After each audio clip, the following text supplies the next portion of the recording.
అందరికీ నమస్కారం. మా యొక్క ఈ ఛానల్ ద్వారా న్యాయస్థలాల ద్వారా ఎన్నో వీడియోలు అందిస్తున్నాము. మీరు చూసిన తర్వాత లైక్ చేసి సబ్స్క్రైబ్ చేసి షేర్ చేయాలని కోరుకుంటున్నాను. నా పేరు D Ramareddy, advocate, ex president criminal court Balakrishna Nampally Hyderabad, ex public prosecutor high court state of Telangana ఉద్యమంలో 2001 నుంచి కూడా వేల కేసులు వేసాం కనుక ఉద్యమకారులు కానీ పార్టీకి సంబంధించిన వాళ్ళు కానీ నా క్లయింట్లు కానీ నా ఫ్రెండ్స్ కానీ చాలామంది కూడా ఫోన్ చేసి అడుగుతూ ఉంటారు.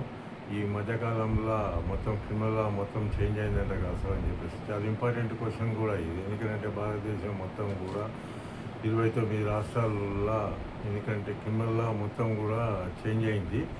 ఇది 2023లోనే పార్లమెంట్లో బిల్లు పెట్టిన తర్వాత, బిల్లు పాస్ అయిన తర్వాత, రాష్ట్రపతి ఆమోదం పొందిన తర్వాత చట్టాలు అనేటివి వచ్చినాయి. క్రిమినల్ 3 ఇంపార్టెంట్ ఇవి క్రిమినల్ మొత్తం కూడా మూల స్తంభాలు అనమాట. ఇంతకుముందు IPC, CrPC, Indian evidence act, ఈ 3 ప్లేస్లో కూడా ఐపీసీ అంటే ఇండియన్ పెనల్ కోడ్, దాని ప్లేస్లో ఇప్పుడు బిఎన్ఎస్ అని వచ్చింది, భారతీయ న్యాయ సంహిత 2023 యాక్ట్ అని.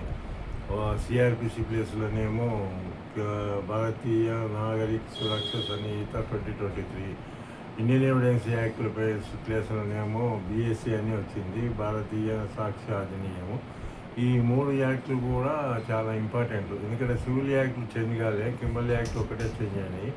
ఇవన్నీ కూడా భారతదేశం 29 రాష్ట్రాల్లో కూడా 2023లోనే చట్టాలు వచ్చినాయి. అమలైకం మటుకు జూలై 1, 2024 నుంచి అమలవుతూ ఉన్నాయి. చాలామంది కూడా తెలియదు కొత్త చట్టాలు వచ్చినాయి, క్రిమినల్ మొత్తం కూడా చేంజ్ అయిందని చెప్పేసి కూడా చాలామంది కూడా తెలియదు. ఎందుకంటే కేసులలో ఇన్వాల్వ్ అయిన వాళ్ళకైతేనే తెలుస్తాయి. ఎందుకంటే ముఖ్యంగా వాళ్ళు కేసులు ఇన్వాల్వ్ అవుతారు కనుక అఫెన్సెస్ ఇంతకుముందు ఐపీసీ కింద బుక్ చేసేవాళ్ళు ఇండియన్ పెనల్ కోడ్ కింద. ఇప్పుడు ఇండియన్ పెనల్ కోడ్ రద్దయింది కనుక దాని ప్లేస్లో భారతీయ న్యాయ సంహిత యాక్ట్ అని వచ్చింది కనుక ఆ యాక్ట్ ప్రకారమే దాని కింద కేసులు బుక్ చేస్తారనమాట. ఆ నేరాలను బట్టి ఆ కేసును బట్టి సెక్షన్లను ఎందుకంటే అప్లై చేసి బిఎన్ఎస్ కింద ఎఫ్ఐఆర్ ఇష్యూ చేసి వాళ్ళు ఈ ఫస్ట్ ఇన్ఫర్మేషన్ అయిన తర్వాత దాని కింద రిమైండ్ చేయడానికి ఆస్కారం ఉంటుందన్నమాట. ఇవన్నీ కూడా చట్టబద్ధతతో కల్పించాక పార్లమెంట్లో పాస్ అయిన తర్వాత ఎప్పుడో బ్రిటిష్ కాలం ఉన్నటువంటి చట్టాలు ఐపీసీ అంటే ఇండియన్ పీనల్ కోడ్ అందులో ఇంతకు ముందు 11 సెక్షన్స్ ఉంటుండే, అది 1860 చట్టం అనమాట. ఇప్పుడు ఎందుకంటే ఎప్పటి నుంచో పురాతనమైన చట్టాలన్నీ కూడా కేంద్ర ప్రభుత్వం మొత్తం రివ్యూ చేసి మొత్తం కూడా 511 ఉన్న సెక్షన్స్ను రివ్యూ చేసిన తర్వాత ఇప్పుడు బిఎన్ఎస్ కింద 358 సెక్షన్స్ పెట్టినారనమాట. చాలా సెక్షన్స్ కూడా తగ్గించారనమాట కొన్ని, ఎందుకంటే క్లబ్ చేసి కొన్ని అవి కూడా చేశారనమాట. ఇవి అందుకో అని చెప్పేసి 358 కింద ఏ నేరం చేసినా ఒక్కొక్క సెక్షన్ ఒక నేరానికి సంబంధించింది.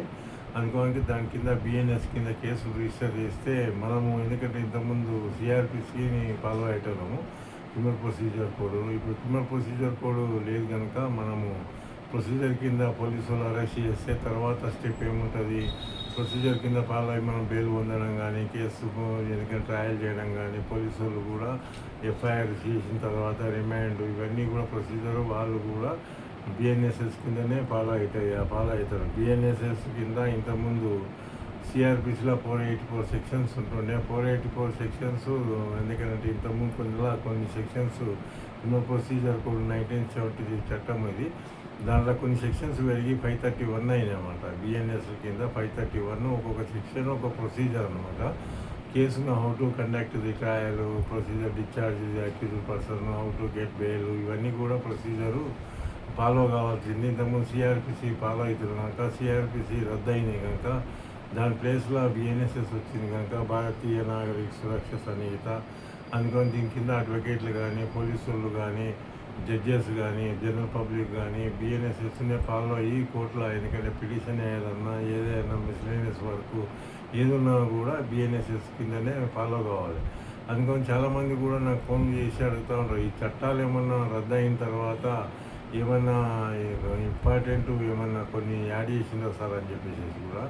అందుకోనికి ఇవన్నీ కూడా చట్టాలు అనేది పురాతనమైన చట్టాలు కనుక అందుకోనికి కొన్ని రివ్యూ చేసి కఠినంగా శిక్షించేటట్లు, ఎందుకంటే ముద్దాయిలు ఏవైతే అక్యూజ్ పర్సన్తో క్రిమినల్స్ను, ఎందుకంటే సీరియస్గా అఫెన్స్లు ఉన్నప్పుడు అంత ఈజీగా ఇప్పుడు బెయిల్ పొందడానికి ఆస్కారం లేదనమాట. అందుకని దాని తర్వాత ఇండియన్ ఎవిడెన్స్ యాక్ట్లో 167 సెక్షన్స్ ఉంటుండే, ఆ 167 సెక్షన్‌లో ఎందుకంటే ఇప్పుడు కొన్ని సెక్షన్లు 3 సెక్షన్లు పెరిగి బీఎస్ఏ కింద ఎందుకంటే అది 160 ఇండియన్ ఎవిడెన్స్ యాక్ట్ 1872 చట్టం అది. ఆ 1872 చట్టం ఎప్పుడో బ్రిటిష్ కాలం నుంచి ఉన్నటువంటి చట్టాలన్నీ కూడా రద్దు చేసి ఇప్పుడు వచ్చిన ఇండియన్ ఎవిడెన్స్ యాక్ట్ బీఎస్ఏ అనమాట, భారతీయ సాక్ష్య అధినియమం. ఇది ఇండియన్ ఎవిడెన్స్ యాక్ట్ ఇంతకుముందు సివిల్ కూడా ఉపయోగపడేది. దాని ప్లేస్లో బీఎస్ఏ భారతీయ సాక్ష్య అధినియమం అనేది ఆ సివిల్ కూడా ఉపయోగపడతాయి. హౌ టు కండక్ట్ ట్రయల్ కానీ, మిగతా మిస్లీనియస్ కానీ, డాక్యుమెంట్ ప్రూఫ్ కానీ, పోలీసులు ఛార్జ్షీట్ వేసేటప్పుడు కానీ, ఇవన్నీ కూడా అడ్వకేట్లు కూడా ఎందుకంటే ట్రయల్ కండక్ట్ చేసేటప్పుడు కానీ, cross examination, chief examination, how to follow అయింది ఎవిడెన్స్ యాక్ట్ అనేది చాలా ఇంపార్టెంట్. డాక్యుమెంట్ ప్రూఫ్ కానీ, మిగతాయి కానీ, ఇవన్నీ కూడా ఎవిడెన్స్ యాక్ట్ ప్రకారమే ఫాలో అవుతారు. చాలామంది కూడా తెలియదు, చాలామంది నాకు ఫోన్ చేస్తూ ఉంటారు. ఎందుకంటే చేసినప్పుడు ఎందుకంటే ఉద్యమకారులు కానీ, మిగతా కానీ, వాళ్ళు ఎందుకంటే రెగ్యులర్గా నా కాంటాక్ట్లు ఉంటారు కనుక వాళ్ళందరూ కూడా ఫోన్ చేసి ఎందుకంటే సార్ ఇటు చట్టాలన్నీ కొత్త చట్టాలు వచ్చినాయి కదా, దానివల్ల ఏమైనా ఉపయోగం ఉందా అని చెప్పేసి కూడా అడుగుతూ ఉంటారు. ఈ క్రిమినల్ తప్పించుకోవడానికి ఆస్కారం లేదు. అనుకోడానికి ఇప్పుడు ఎందుకంటే 29 రాష్ట్రాలు ఒక రాష్ట్రం అని చెప్పడానికి లేదు. మనము 29 రాష్ట్రాలలో కూడా చిన్నారుల మీద, చిన్నపిల్లల మీద, మహిళల మీద దాడులు ఎక్కువైనాయి కనుక వాళ్ళు తప్పించుకొని తిరుగుతున్నారు కనుక సేమ్ రిపీట్ ది అఫెన్సెస్ అనమాట. వాళ్ళు ఎందుకంటే కొంతమంది అదే నేరాలు చేసుకుంటూ ఉంటారు కనుక ఎంతోమంది మన ఎలక్ట్రానిక్ మీడియా, ప్రింట్ మీడియాలో చూస్తున్నాం కనుక చిన్నారుల మీద కూడా మానభంగాలు, సెక్సువల్ హరాస్మెంట్ ఇవి ఎక్కువైనందుకు చట్టాలను కఠినంగా వాళ్ళని శిక్షించాలని చెప్పేసి వాళ్ళ బెయిల్ పొందకుండా ఉండాలని చెప్పేసి ఈ చట్టాలన్నీ కూడా చేశారనమాట. చాలా ఇంపార్టెంట్ క్వశ్చన్ కూడా ఎందుకని చెప్పేసి ఇవన్నీ కూడా భారతదేశం మొత్తం కూడా ఎంతోమంది కూడా నాకు ఫోన్ చేసి అడుగుతూ ఉంటారు. అందుకని చెప్పేసి వాళ్ళు చెప్తూ ఉంటారు. ఎందుకంటే జాగ్రత్తగా ఉండాలి. ఇప్పుడు అంతకోసం ఇంతకుముందు పురాతనమైన చట్టాలు కావు. ఇప్పుడు వాళ్ళ బెయిల్ పొందాలన్నా కూడా చాలా ఎందుకంటే కష్టము. అందుకని చెప్పేసి మీరందరూ జాగ్రత్తగా ఉండాలని చెప్పేసి కూడా ఎంతోమందికి నేను చెప్తూ ఉంటాను అనమాట. అందుకని మీరు అందుకు చాలామంది కూడా ఈ సెక్షన్లు తెలియవు. ఎందుకంటే సెంట్రల్ గవర్నమెంట్ రివ్యూ చేసి ఎందుకంటే సెమినార్స్ కండక్ట్ చేసి ఎందుకంటే ఎలక్ట్రానిక్ మీడియా కానీ, ప్రింట్ మీడియా కానీ పబ్లిక్ లోపల తీసుకుపోయినట్టే ఇంకా తెలిసేది అవేర్నెస్ అనేది వచ్చేది. ఇంకా చాలామందికి కూడా అవేర్నెస్ రాలే. ఈ చట్టాలు అమలు చేయడం మనము లాస్ట్ ఇయర్ 2024 నుంచి జూలై 1 నుంచి అమలు అవుతూ ఉన్నాయి. కానీ చాలామందికి కూడా తెలియదు. ఎవరైనా కేసుల్లో ఇన్వాల్వ్ అయిన వాళ్ళకే తెలుస్తూ ఉన్నాయి అన్నమాట. ఈ మధ్యకాలంలో అందుకని చాలామంది కూడా నాకు ఫోన్ చేసి పోలీసు వాళ్ళు అరెస్ట్ చేసినప్పుడు 24 hours లోపల ప్రొడ్యూస్ చేయాలని చెప్పేసి చట్టాలు ఉన్నాయి కదా సార్ ఇంతకుముందు, ఇప్పుడు కూడా ఉన్నాయా సార్ అని చెప్పేసి కూడా అడుగుతూ ఉంటారు. ఈ చట్టాలు అనేది అప్పుడు ఇప్పుడు ఎప్పటికైనా ఒకటే, కొంచెం ప్రొసీజర్ చేంజ్ అయినప్పుడు అవి ఇంగ్రీడియంట్స్ కంటెంట్స్ కానీ కొంచెం చేంజ్ అవుతుంటాయి. ఈ సెక్షన్ మటుకు ఇంతకుముందు 57 సిఆర్పిసి కింద ఏం చెప్పేదంటే ఈ section person arrested not to be detain more than 24 hours. ఇంతకుముందు 57 సిఆర్పిసి ఉండే కనుక ఇప్పుడు దాని కింద 58 బిఎన్ఎస్ఎస్ యాక్ట్ కింద సేమ్ కంటెంట్స్ కనుక 58 బిఎన్ఎస్ఎస్ యాక్ట్ ఏం చెప్తుందంటే 24 గంటల కొద్దీ అరెస్ట్ చేసిన ముద్దాయిని ఉంచకూడదు అని చెప్పేసి చట్టం చెప్తుంది అనమాట. ఏదైనా చట్ట ప్రకారమే ఫాలో కావాలి. ఎందుకంటే బిఎన్ఎస్ఎస్ల కింద 531 సెక్షన్స్ ఏవైతున్నావో ఆ 531 సెక్షన్స్ కూడా ఒక్కొక్క సెక్షన్ ఒక ప్రొసీజర్ కనుక ఇప్పుడు 58 అనేది సెక్షన్ ఏం చెప్తుంది అందుకని పోలీసులు కూడా ఫాలో అవుతారు అనమాట. వాళ్ళు కూడా కొంతమంది ఫాలో అవుతుంటారు. ఎందుకంటే 24 గంటల లోపల ఎందుకంటే కోర్టు యొక్క డిస్టెన్స్ను బట్టి దాన్ని బట్టి ఎందుకంటే అరెస్ట్ చేసినప్పుడు 24 hours లోపల ఇన్వెస్టిగేషన్ కాకుండా ఇంటరాగేషన్ చేసిన 24 గంటల లోపల కన్సంట్ ఆ జ్యూడిక్షన్ వచ్చిన ఆ జ్యూడిక్షన్ పోలీస్ స్టేషన్కు కొన్ని పోలీస్ స్టేషన్లు కలిసి ఒక జ్యూడిక్షన్ కింద ఒక కోర్టు ఉంటుంది అనమాట. ఆ కోర్టులో రిమైండ్ కోర్టు ఉంటుంది కనుక రిమైండ్ కోర్టులో అరెస్ట్ చేసిన వ్యక్తిని ఎందుకంటే ఆ పోలీస్ స్టేషన్ నుంచి కోర్టుకు ఎంత దూరం ఉంటుంది అవన్నీ కూడా చూస్తారు. చూసి 24 hours లోపల వాళ్ళని అరెస్ట్ చేసిన వాళ్ళను రిమైండ్ కాపీ ద్వారా రిమైండ్ ప్రిపేర్ చేసి అందులో అరెస్ట్ చేసేటట్లుంటేనేమో అరెస్ట్ చేస్తారు. లేకుంటే అరెస్ట్ చేయకున్నట్లయితే వాళ్ళు అక్కడనే రిలీజ్ చేస్తారు అనమాట. ఇప్పుడు 7 years బిలో ఉన్నాయని కూడా ఇంతకుముందు 41A కింద ఇచ్చేటోళ్ళు. ఇప్పుడు 41A రద్దయింది కనుక 35 కింద వాళ్ళను రిలీజ్ చేయడానికి కూడా ఆస్కారం ఉంటుంది. వాళ్ళు రిలీజ్ చేయకున్నట్లయితే వాళ్ళు కంపల్సరీ అరెస్ట్ చేసి రిమైండ్ చేయాలనుకున్నప్పుడు 24 hours కన్సల్ట్ కోర్టులో కంపల్సరీ అతన్ని ప్రొడ్యూస్ చేయాలన్నమాట. ఇది ఎందుకంటే చట్టం చెప్తుంది, మరి నీది నాది కాదు, ఇది మొత్తం భారతదేశం మొత్తం కూడా 29 రాష్ట్రాలలో కూడా చట్టం అనేది అందరి కూడా ఇంపార్టెంట్ అనమాట. ప్రతి ఒక్కరు కూడా ఎంత పెద్ద లీడర్ అయినా ఎవరైనా కూడా, జనరల్ పబ్లిక్ అయినా కూడా, అడ్వకేట్లు అయినా కూడా, పోలీసు వాళ్ళు అయినా కూడా, ఎందుకంటే లార్డ్షిప్స్ జడ్జెస్ అయినా కూడా, ఎవరైనా కూడా చట్టాలన్నీ ఫాలో కావాల్సిందే. భారతదేశంలో మొత్తం 29 రాష్ట్రాలు ఉన్నటువంటి ఏ రాష్ట్రమైనా కూడా ఈ బిఎన్ఎస్ఎస్ కింద, ఎందుకంటే దాని చట్ట ప్రకారము ప్రతి ఒక్కరు కూడా పోలీసు వాళ్ళు కూడా ఫాలో అవుతారు. ఎందుకంటే కొంతమంది ఫాలో కాకుండా చూపించకుండా కూడా ఉంటారు, హరాస్మెంట్ కూడా చేస్తూ ఉంటారు. అది చట్ట విరుద్ధం అన్నమాట. మీరు ఎందుకంటే 24 అవర్స్లో 58 సెక్షన్ బిఎన్ఎస్ఎస్ చెప్తా ఉంది కనుక ఆ చట్ట ప్రకారము మీరు ఎందుకంటే అరెస్ట్ చేసిన వ్యక్తిని మీరు పోయి డిమాండ్ కూడా చేయొచ్చు అనమాట. మీరు పోలీసులు చేసి వాళ్ళు ఒకవేళ కొంతమంది కావాలని చెప్పేసి అరెస్ట్ చేసిన వ్యక్తులను పోలీసులు వేరే డిఫరెంట్ పోలీసు స్టేషన్లకు తిప్పుతూ ఉంటారు అనమాట కావాలని. అది ఎందుకంటే పోలీసుల హరాస్మెంట్ అనమాట. ఆ హరాస్మెంట్ అట్లా పద్ధతి కాదు. ఎందుకంటే చాలామంది కూడా నాకు ఎంతమంది కూడా ఫోన్ చేస్తూ ఉంటారు, చేసినప్పుడు కూడా వాళ్ళ పోలీసులు కాంటాక్ట్ చేసినా కూడా మా దగ్గర లేదు సార్ అని చెప్తారు. ఎందుకంటే తప్పు కూడా మాట్లాడుతుంటారు వాళ్ళు. ఎందుకంటే ఇవన్నీ కూడా అబద్ధాలు కూడా చెప్పడం మంచిది కాదు. వాళ్ళు అరెస్ట్ చేసినట్లు మీ దగ్గర ప్రూఫ్ ఉంటే మీరు కంపల్సరీ కోర్టులో కూడా పిటిషన్ వేసుకోవచ్చు.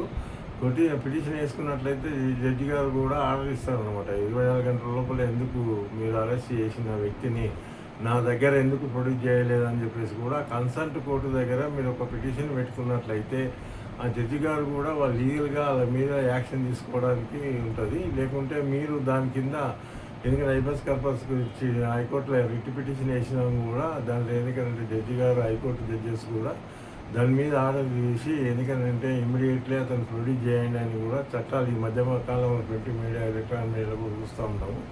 అందుకోనికి చట్ట విరుద్ధం అన్నమాట. ఎప్పుడైనా కూడా 24 అవర్స్ లోపల ఈ చట్టం చెప్తుంది. 58 అనేది బిఎన్ఎస్ఎస్ యాక్ట్ అనేది చాలా ఇంపార్టెంట్. ఇది భారతదేశం మొత్తం కూడా క్రిమినల్లో ఏముంటుంది, అరెస్ట్ చేసిన తర్వాత కోర్టులో ప్రొడ్యూస్ చేస్తారు. కోర్టులో ప్రొడ్యూస్ చేసిన తర్వాత అడ్వకేట్లు బెయిల్ వేస్తారు. బెయిల్ వేసిన తర్వాత బెయిల్ వచ్చే పరిస్థితులు వస్తుంది. రాని పరిస్థితులు ఉన్నట్లు ఉంటే కూడా మళ్ళీ అతనికి మ్యాండేటరీ బెయిల్ ఉంటుంది కనుక 60 days లోపల వీళ్ళు ఇన్వెస్టిగేషన్ కానప్పుడు మళ్ళీ మనం బెయిల్ పొందడానికి ఉంటుంది. వాళ్ళ 7 years బిలో ఉన్న పనిష్మెంట్లన్నీ కూడా 60 days లోపల పోలీసులు ఛార్జ్షీట్ అయినట్లుంటే ఏం పక్షంలో ఉంటే మనం బెయిల్ పొందడానికి ఆస్కారం ఉంటుంది అన్నమాట. ఇవాళ 7 years అబౌవ్ ఉన్నాయి, లైఫ్ కానీ, డెత్ సెంటెన్స్ కానీ, మిగతా సెక్షన్లన్నీ కూడా ఏమున్నా కూడా అవి 90 days మ్యాండేటరీ బెయిల్. ఇంతకుముందు మనం చెప్పుకున్నట్లు వాళ్ళకి ఎందుకంటే మీరు బెయిల్ ఇవ్వని పరిస్థితులు ఉంటే మ్యాండేటరీ బెయిల్ కింద కంపల్సరీ 187 బిఎన్ఎస్ఎస్ యాక్ట్ ప్రకారము మీరు పెట్టుకున్నట్లయితే వాళ్ళు కంపల్సరీ జడ్జి గారే వాళ్ళు సోమోటోగా ఆర్డర్ ఇస్తారనమాట. ఇవన్నీ చట్ట విరుద్ధంగా కొంతమంది పోలీసులు చేసిన దానికి మనము ఎందుకంటే మీరు కోర్టుకు అప్రోచ్ అయినట్లయితే మీకు న్యాయం జరగడానికి ఉంటుంది. ఎందుకంటే వాళ్ళు కూడా ఎందుకంటే పోలీసు వాళ్ళు కొంతమంది కావాలని చెప్పేసి ఇమీడియట్లీ కూడా ఇన్వెస్టిగేషన్ కంప్లీట్ కాదా లేదు అని చెప్పేసి అనుకుంటారు. అది పద్ధతి కాదు. ఇన్వెస్టిగేషన్ కంప్లీట్ కానప్పుడు మీరు ఎందుకంటే కోర్టులో ప్రొడ్యూస్ చేసిన తర్వాత ప్రొసీజర్ ప్రకారము మీరు పోలీస్ కస్టడీ తీసుకోవచ్చు అనమాట. పోలీస్ కస్టడీ తీసుకొని మీరు కావాలనుకున్నప్పుడు 15 days లోపల ఎన్ని రోజులైనా తీసుకోవచ్చు. అందుకని చట్ట విరుద్ధంగా చేసిన వాళ్ళు ఎవరైనా కూడా ప్రొసీజర్ కంపల్సరీ ఫాలో అవ్వాల్సిందే. పోలీసు వాళ్ళు అయినా, అడ్వకేట్లు అయినా, జడ్జెస్ అయినా, జనరల్ పబ్లిక్ అయినా ఎవరైనా కూడా ఎందుకంటే ప్రొసీజర్ కంపల్సరీ ఫాలో అవ్వాల్సిందే. ఆ జనరల్ ప్రొసీజర్ ప్రకారమే మనం కూడా కోర్టులో వాదించుకోవాలి. అడ్వకేట్లు కానీ ఎవరైనా కానీ మిగతా జనరల్ పబ్లిక్ కానీ ఇవన్నీ కూడా 29 రాష్ట్రాలలో కూడా ఈ 58 సెక్షన్ కింద కంపల్సరీ 24 గంటల లోపల అతన్ని అరెస్ట్ చేసిన వ్యక్తిని కోర్టులో కంపల్సరీ ప్రొడ్యూస్ చేయాలి. చట్టం చెప్తుంది. చట్ట ప్రకారమే ప్రతి ఒక్కరు నడుచుకోవాలి. అందుకని చట్టానికి అందరూ కూడా సమానమే అందుకని చెప్పేసి. ఎందుకంటే పోలీసులు అయినా, అడ్వకేట్లు అయినా, జడ్జెస్ అయినా, జనరల్ పబ్లిక్ అయినా, పొలిటికల్ లీడర్ అయినా ఎవరైనా కూడా ఎంత పెద్ద పొలిటికల్ లీడర్ అయినా కూడా కోర్టులో సమానం అందుకని చెప్పేసి ఇవన్నీ కూడా చాలా ఇంపార్టెంట్. 58 కింద ప్రొడ్యూస్ చేయొచ్చు. మీరు లేని పక్షంలో ఉంటే కోర్టులో పిటిషన్ వేసుకున్నట్లయితే మీకు న్యాయం జరుగుతుంది. అందుకని ఇవన్నీ చూసి ఫాలో అవుతారని చెప్పి కోరుకుంటున్నా. అందరినీ నమస్కారం.